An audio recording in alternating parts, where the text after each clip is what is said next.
What happens when two of Britain's most outspoken personalities collide in a battle of egos that spirals so far out of control that security has to get involved? It only took 30 seconds for Ricky Gervais to get kicked off Piers Morgan's show after a heated argument that left the entire studio absolutely stunned. Before we dive into this explosive confrontation, make sure you subscribe to the channel for daily videos exposing Hollywood's darkest scandals. Hit that subscribe button now, because you won't want to miss what we uncover next. Last night's episode of Piers Morgan Uncensored was supposed to feature another one of those entertaining exchanges between two personalities who've sparred publicly for years. These two have a history of trading barbs on social media, always with that edge of friendly competition mixed with genuine irritation. People tune in to watch Ricky and Piers go at each other because they know it's going to be spicy, controversial, and probably a little bit uncomfortable. But what unfolded on live television went far beyond their usual back and forth. This wasn't playful banter anymore. This was personal. This was vicious. And this was about to explode in the most dramatic way possible. Everyone who knows these two personalities understands they're both alpha males who don't back down easily. Piers has made a career out of being confrontational, asking tough questions, and never apologizing for his opinions. Ricky has built his reputation on saying exactly what he thinks, pushing boundaries, and refusing to be censored by anyone. Put those two forces in the same room, and you're already playing with fire. Add in some genuine animosity that's been building for years, and you've got a recipe for absolute disaster. The tension was visible from the very first moment Ricky walked onto the set. Usually when these two get together, there's at least some pretense of cordiality, some acknowledgement that despite their differences, they're both professionals doing a job. Not this time. Ricky's face was set in a hard expression as he made his way to his seat, barely acknowledging the audience's applause. His walk was stiff, purposeful, like someone heading into battle rather than a casual chat. Piers greeted him with his trademark smug grin, extending his hand for a shake, but even that simple gesture felt loaded with tension. You could see in Piers's eyes that he knew something was different tonight, that Ricky wasn't in the mood for their usual dance. The handshake itself was brief, almost dismissive. You could see in both their body language that something was already wrong before a single word was spoken. Ricky's grip was firm to the point of aggressive, and he pulled his hand away quickly, as if the contact itself was distasteful. Ricky sat down heavily in his chair, not bothering with the usual pleasantries or small talk that typically starts these interviews. He didn't compliment the set, didn't thank Piers for having him on, didn't make any of those automatic social gestures that guests usually offer. Piers noticed the coldness immediately, his smile faltering slightly as he settled back into his own seat. The host's eyes narrowed, recognizing that tonight was going to be different from their previous encounters. Piers opened by welcoming Ricky to the show and mentioning his latest Netflix special. The words were friendly enough on the surface, but there was an edge to his tone, a sharpness that suggested he was already preparing for battle. He made a comment about how Ricky always manages to stir up controversy, said with a smile but carrying an unmistakable undertone of criticism. Ricky thanked him flatly, his voice completely devoid of warmth or enthusiasm. There was no smile, no attempt to charm the audience or play along with the expected rhythm of the interview. The audience could sense something was off, that electric energy of anticipation mixed with discomfort spreading through the studio like wildfire. Then Piers made his first real move. He brought up a recent controversy, a joke from Ricky's latest special that had sparked debate online. The way he framed it wasn't as a genuine question about the comedian's creative process, but as an accusation barely disguised as inquiry. He suggested that maybe Ricky had crossed a line this time, that perhaps the comedian was so obsessed with being edgy that he'd lost sight of basic decency. He spoke with that condescending tone that Piers does so well, as if he was a parent scolding a misbehaving child. The implication was clear. Ricky had gone too far, and Piers was here to hold him accountable. Ricky's jaw tightened immediately. His eyes narrowed as he looked directly at Piers, and when he spoke, his voice was ice cold. He told Piers that he found it rich getting lectures about decency from someone who built an entire career on being deliberately inflammatory. He said at least when he pushes boundaries, he does it in the service of comedy, in service of making people think and laugh. He said what Piers does, which is just contrarianism for its own sake. That's not brave or interesting, that's just noise. He wasn't shouting, wasn't raising his voice, but the contempt in his tone was unmistakable. The audience gasped at the directness of the insult. This wasn't the witty banter they'd expected, the playful sparring that usually characterized these encounters. This was a direct attack, delivered with surgical precision and genuine malice. Piers's face flushed slightly, color rising in his cheeks, but he tried to laugh it off, saying something about Ricky being as sensitive as ever. But his voice had an edge now, too, the pretense of friendliness completely gone. You could hear the anger creeping into his words, see it in the way his shoulders tensed. Ricky leaned forward in his chair, his voice rising for the first time. He told Piers not to mistake honesty for sensitivity. He said the problem with Piers is that he dishes out criticism constantly, makes a living tearing people down, but the second someone pushes back even slightly, he crumbles. He said it's pathetic, watching a grown man play the victim every time someone challenges him. He brought up specific instances where Piers had complained publicly about being criticized, moments that clearly still stung based on how Piers's expression changed. The comedian's words were precise, calculated to hurt, and they were landing every time. Piers shot back immediately, his voice louder now, any pretense of maintaining journalistic objectivity completely abandoned. He said that was rich coming from someone who spends half his time on Twitter blocking people who disagree with him.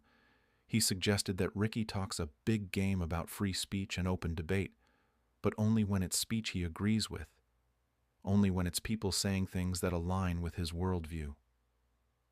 He called Ricky a hypocrite, hiding behind comedy while being just as thin-skinned as anyone else. The accusation hung in the air between them, heavy with implication and years of built-up resentment finally being voiced. Ricky laughed, but it was a cold, bitter sound that echoed through the studio. He told Piers there's a massive difference between blocking trolls and crying to the press every time someone hurts your feelings. He brought up specific instances where Piers had complained publicly about criticism, about being treated unfairly, about how hard his job was. He said Piers positions himself as this tough, no-nonsense journalist who asks the hard questions, but really he's just a professional whiner who can't handle his own medicine. The words cut deep. You could see it in how Piers's face was reddening, how his hands were gripping the edge of his desk. The host's face was reddening now, his composure starting to crack in real time. He told Ricky that at least he has the courage to stand by his opinions in public, that he doesn't hide behind comedy as an excuse when things get heated. He said Ricky's whole persona is built on being able to say whatever he wants and then claiming it's just jokes when people object. He accused the comedian of being a coward, using humor as a shield so he never has to actually defend his positions or face real consequences for his words. The accusation was clearly designed to provoke, and it worked perfectly. That comment clearly struck a nerve.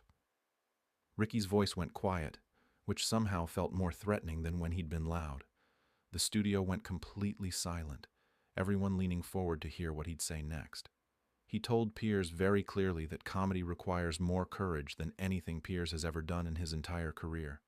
He said making people laugh while also making them think, making them uncomfortable in productive ways, making them question their assumptions, that takes actual skill and bravery. He said what Piers does, which is just being contrarian for attention, saying inflammatory things for clicks and views. A child could do that.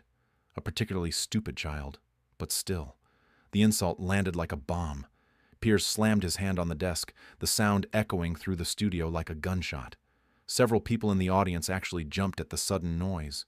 He told Ricky he was being incredibly disrespectful, that he was a guest on this show and needed to show some damn courtesy. The swear words seemed to surprise even Piers himself, an acknowledgement that he'd lost control of his temper, that the professional mask had completely slipped. His breathing was heavy now, his face fully flushed with anger. Ricky stood up from his chair, and the entire studio went silent. The movement was sudden, deliberate, commanding everyone's attention. He looked down at Piers and told him he'd show courtesy when Piers showed some integrity. He said he only came on this show because his publicist thought it would be good promotion, but now he remembered exactly why he'd been avoiding it for so long. He called Piers a tabloid journalist, playing dress-up as a serious interviewer, pretending to be Edward R. Murrow when really he's just Jerry Springer with a nicer suit. The comparison clearly infuriated Piers. You could see his whole body tense with rage. Piers stood up too, both men now on their feet, facing each other across the desk like boxers in a ring. His voice was shaking with anger when he responded, barely able to contain his fury. He told Ricky that at least he works for a living, that at least he doesn't just stand on stage making the same tired observations about religion and celebrities that have been done to death by better comedians. He said Ricky hasn't had an original thought in years, that he's been coasting on his reputation while producing increasingly lazy material. The insult was clearly designed to hurt, to strike at Ricky's professional pride. The insult about his comedy seemed to be the breaking point for Ricky. His face went completely cold, and when he spoke, every word was measured and deliberate, each one landing like a physical blow. He told Piers that his Netflix specials reach more people in a day than this show reaches in a month. He said the only reason Piers even has a platform anymore is because he's willing to say outrageous things for attention, and eventually that well runs dry. He said Piers's career is built on controversy, not talent, and everyone knows it. The difference between them, Ricky said, is that people will still care about his work decades from now, while Piers will be a footnote remembered only for being annoying. Piers responded by telling Ricky to get the hell off his show. His voice was loud enough that it must have been heard clearly even in the back of the studio, probably even in the hallways outside. He said he'd given Ricky a platform to promote his work, treated him with respect despite their differences, despite all their past conflicts, and this was the thanks he got. He called Ricky ungrateful and arrogant, accused him of being incapable of showing basic human decency even for an hour. His voice was breaking with emotion now, genuine hurt mixing with the anger.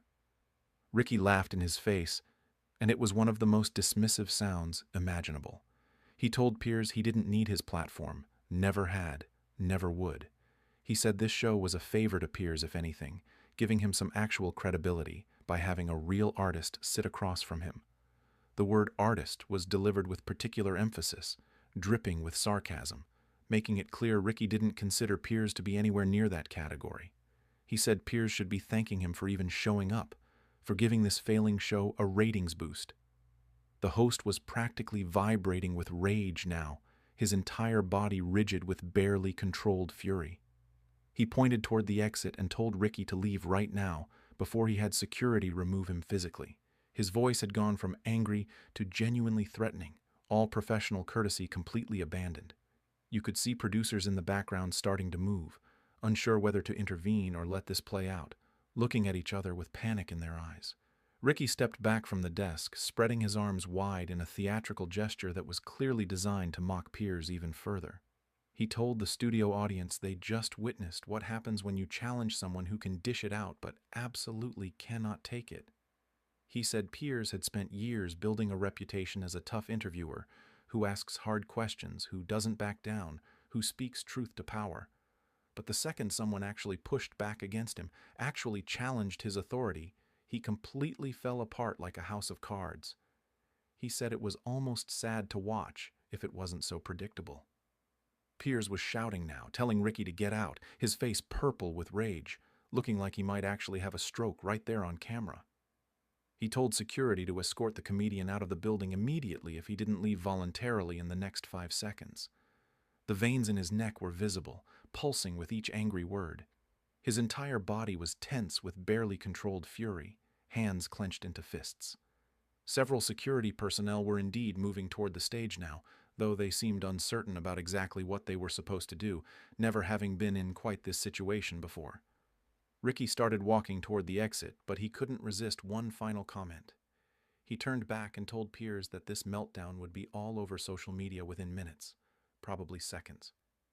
He said everyone would see exactly how the great confrontational journalist handles being confronted himself, how quickly he crumbles when faced with someone who won't be intimidated. He suggested it was the most honest moment Piers had ever had on television, even if it was completely unintentional. He said at least viewers were finally seeing the real Piers Morgan, the man behind the carefully constructed persona. That sent Piers over the edge completely.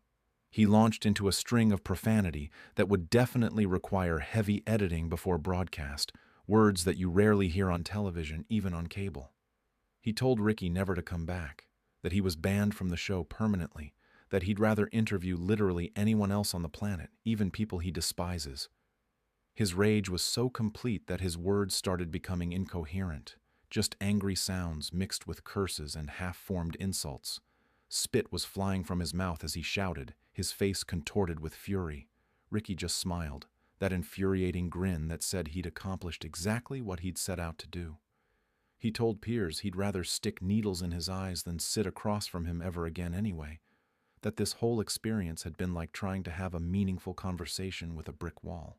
He said doing this interview was like trying to have a meaningful conversation with a particularly aggressive talk radio host who'd somehow gotten a television show despite having nothing interesting to say. He thanked Piers sarcastically for reminding him why he usually avoids these kinds of shows, these kinds of hosts who think being loud and obnoxious is the same thing as being interesting or important. The audience was in complete shock, some people with their mouths literally hanging open in disbelief. Others were looking around at each other, trying to process what they were witnessing, wondering if this was somehow planned, or if they were actually seeing two famous people have a genuine meltdown on live television. A few appeared to be filming on their phones, holding them up despite knowing security would likely confiscate those recordings later. The atmosphere in the studio had gone from tense to absolutely chaotic, with nobody quite sure what was supposed to happen next. Piers threw his show notes across the desk in a fit of rage, papers flying everywhere like snow in a blizzard. Some landed on the floor, others scattered across the desk. One even flew into the audience. He was beyond coherent speech now, just pointing furiously at the door with a shaking hand, his whole body trembling with the intensity of his anger. The crew members were frozen, some still filming because nobody had told them to stop, others looking to the producers for guidance on whether they should cut to commercial or keep rolling. This was unprecedented territory for everyone involved. Ricky gave a little wave to the cameras as he reached the studio doors, that cheeky grin still plastered on his face. He thanked the audience for their time, said they'd been lovely despite the host being an absolute nightmare to deal with, a complete disaster of a human being. He made a joke about how he'd rather do literally anything else than spend another minute in Piers Morgan's presence, maybe root canal surgery or watch paint dry. Then he pushed through the doors without looking back, leaving them swinging in his wake, the sound echoing through the stunned studio. Behind him, Piers was trying to regain some composure, but it was clearly impossible. His chest was still heaving with exertion and anger, sweat visible on his forehead under the hot studio lights. He attempted to address the camera, to say something to salvage the situation, to somehow spin this disaster into something less catastrophic. But his voice was still shaking with anger, trembling with emotion. He couldn't form complete sentences, just fragments of thoughts mixed with continued insults directed at Ricky's retreating form. He called him names that would need to be bleeped out, questioned his character, his talent, his entire existence. The studio fell into an uncomfortable silence after Ricky left, broken only by Piers's heavy breathing and occasional muttered curses. Piers stood there alone at his desk, chest heaving, looking like he'd just run a marathon or been in an actual physical fight. His carefully constructed persona of the controlled, confident host had been completely shattered, demolished in a matter of minutes. Everyone watching could see that this interview had gone so catastrophically wrong that there was no recovering from it, no way to pretend it had been anything other than a complete disaster. Producers were rushing onto the set now, trying to figure out what to do next, their faces masks of panic and stress. Should they continue the show, cut to commercial, just end the broadcast entirely and go dark? The confusion was visible on everyone's faces, in their frantic gestures and hushed, urgent conversations. This wasn't something you could plan for or prepare for in any training. This was a complete disaster unfolding in real time, being broadcast to thousands of viewers who were probably recording every second on their phones and computers. Piers finally sat back down, but his movements were jerky, uncoordinated, like a puppet with tangled strings. He was still too angry to think straight, let alone continue hosting a television show with any degree of professionalism. Someone brought him water, which he gulped down without seeming to taste it, his throat working convulsively. His hands were trembling as he set the glass down, nearly missing the desk entirely. A makeup person tried to approach him to fix his appearance, but he waved them away angrily. The audience was being told to stay in their seats, that they'd be continuing shortly, but you could see the doubt on the production staff's faces as they delivered these instructions. How do you continue after something like that? How do you pretend the last few minutes didn't just completely expose the host's inability to handle genuine confrontation? How do you move forward when everyone just watched your carefully constructed show completely implode? The staff members were whispering to each other, clearly uncertain about the best path. Forward. Piers tried to smooth his hair with shaking hands, straighten his tie which had been pulled askew during his outburst, do something to reclaim his composure and professional appearance. But everyone could see he was still rattled, still processing what had just happened, still feeling the sting of Ricky's words. The man who prided himself on being unflappable, on being able to handle any guest in any situation, had been completely undone by 30 seconds of Ricky Gervais refusing to play along with the usual script. 30 seconds was all it took to demolish years of carefully constructed image. Staff members were whispering urgently to each other all around the studio, clearly debating their options in hushed but intense conversations. The show had completely derailed in the most spectacular fashion possible. The host was in no condition to continue with any degree of professionalism, and their guest had walked off in the middle of a live broadcast after one of the most heated exchanges ever captured on television. This was a publicity nightmare in the making, the kind of incident that would define both men's careers for years to come, the kind of thing that would be replayed and analyzed and memed endlessly across social media. Security had followed Ricky to ensure he actually left the premises, but they weren't needed at all. The comedian had said his piece and had no interest in prolonging the confrontation or creating any additional drama. He walked out of that studio with his head held high, knowing he'd just delivered one of the most memorable moments in talk show history, even if it wasn't quite the kind of moment anyone had planned for or anticipated. He'd come in with a purpose, executed it perfectly, and was leaving on his own terms. Inside the studio, Piers was finally starting to string coherent sentences together again, though they mostly consisted of continued insults about Ricky mixed with attempts to justify his own reaction to anyone who would listen. He was telling anyone who would listen that he'd been completely right to kick Ricky off the show, that the comedian had been impossibly rude and disrespectful from the moment he sat down, that no host should have to tolerate that kind of behavior. He was building a narrative, trying to reframe what had just happened in a way that made him look like the reasonable one, the victim of Ricky's unreasonable behavior. But everyone in that studio knew the truth. They'd all witnessed it with their own eyes. Piers had lost control, had let Ricky get under his skin so completely that he'd abandoned all professionalism and melted down on live television in spectacular fashion. No amount of post-incident spin could change what millions of viewers had just seen with their own eyes, what would be clipped and shared across every social media platform within the hour. The truth was undeniable and inescapable. The production team finally made the decision to cut to commercial, giving everyone a chance to breathe and regroup. But as the cameras cut away, you could still see Piers at his desk, head in his hands. The reality of what had just happened finally starting to sink in. This wasn't just a bad interview.